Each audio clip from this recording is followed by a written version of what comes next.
Grace media YouTube ചാനലിലെ പുതിയൊരു എപ്പിസോഡിലേക്ക് എല്ലാവർക്കും സ്വാഗതം. ഞാൻ ഇപ്പോൾ നിൽക്കുന്നത് നമ്മുടെ തിരുവനന്തപുരം കനകക്കുന്നിലാണ്. കനകക്കുന്ന് ഓരോ പ്രോഗ്രാംസായിട്ട് ഇങ്ങനെ വരിവരിയായിട്ട് വന്നുകൊണ്ടിരിക്കുകയാണ്. ഇപ്പോൾ 2006 ഫെബ്രുവരി 13 മുതൽ തുടങ്ങി 20-ാം തീയതി വരെ നീണ്ടു നിൽക്കുന്ന ഒരു ഡാൻസ് ഫെസ്റ്റിവൽ നടക്കുകയാണ് കേട്ടോ. നമ്മുടെ സൂര്യകാന്തി, നിശാഗന്ധി തുടങ്ങിയ ഓഡിറ്റോറിയങ്ങളിലായിട്ട് എല്ലാ ദിവസവും ഇതിൻ്റെ പ്രോഗ്രാംസ്, ഓരോ വലിയ വലിയ ആർട്ടിസ്റ്റുകളുടെ പെർഫോമൻസ് ഒക്കെ നമുക്ക് ഇതിന് കാണാൻ സാധിക്കും. അതിൻ്റെ ലിസ്റ്റും കാര്യങ്ങളൊക്കെ നമ്മൾ വീഡിയോയിൽ ഉൾപ്പെടുത്തുന്നുണ്ട്. അപ്പോൾ അതിനെക്കുറിച്ചുള്ള കൂടുതൽ ഡീറ്റെയിൽസ് നമുക്ക് വീഡിയോയിൽ നിന്ന് തന്നെ കാണാം കേട്ടോ.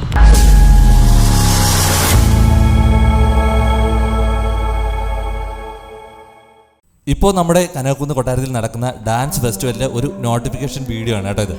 2026 ഫെബ്രുവരി 13 മുതൽ 20 വരെയാണ് ഈ ഒരു ഫെസ്റ്റിവൽ ഇവിടെ നടക്കുന്നത്. പ്രധാനമായും വൈകുന്നേരം 6 മണി മുതൽ ഇവിടുത്തെ പരിപാടികളൊക്കെ സ്റ്റാർട്ട് ചെയ്യും കേട്ടോ. കനകക്കുന്നിലെ നിശാഗന്ധി ഓഡിറ്റോറിയത്തിലും അതുപോലെ തന്നെ കനകക്കുന്ന് കൊട്ടാരത്തിനകത്തുമുള്ള ഒരു ഓഡിറ്റോറിയത്തിലും അങ്ങനെ 2 വേദികളിലായിട്ട് പരിപാടികൾ നടക്കുന്നുണ്ട്. പൊതുജനങ്ങൾക്ക് പ്രവേശനം സൗജന്യമാണ്. ഇനിയുള്ള ദിവസങ്ങളിൽ പ്രധാനമായിട്ട് നടക്കുന്ന പ്രോഗ്രാംസ് ഇവയാണ്. ഫെബ്രുവരി 18 6 മണി മുതൽ ഒഡീസി പത്മശ്രീ ഡോക്ടർ അരുണ മൊഹന്തി, ഭരതനാട്യം ഡോക്ടർ സത്യനാരായണ രാജു, മോഹിനിയാട്ടം ശ്രുതി ശോഭിയും സംഘവും.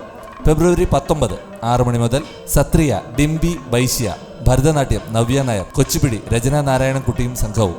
ഫെബ്രുവരി 20 6 മണി മുതൽ ഭരതനാട്യം ആശാ ശരത്, മോഹിനിയാട്ടം അപർണ ബാലറാം മാരാർ, കഥക് സ്വാതി സിൻഹയും സംഘവും. പ്രധാന വേദിക്കൊപ്പം കനകക്കുന്ന് കൊട്ടാരത്തിനകത്ത് 5:30 മുതൽ കഥകളി പെർഫോമൻസ് നടക്കുന്നുണ്ട്. അപ്പോൾ തിരുവനന്തപുരത്ത് നടക്കുന്ന ഇതുപോലുള്ള നോട്ടിഫിക്കേഷൻ വീഡിയോസാണ് നമ്മുടെ ചാനൽ വരുന്നത്. ഉറപ്പായിട്ടും ലൈക്ക് ചെയ്യാനും ഷെയർ ചെയ്യാനും സബ്സ്ക്രൈബ് ചെയ്യാനും മറക്കരുത്. ഈ വീഡിയോ കുറിച്ചുള്ള നിങ്ങളുടെ അഭിപ്രായങ്ങളും നിർദ്ദേശങ്ങളും കമൻറ്റ് ബോക്സിൽ അറിയിക്കുക. മറ്റൊരു വിശേഷമായിട്ട് കാണാം കേട്ടോ. ബൈ.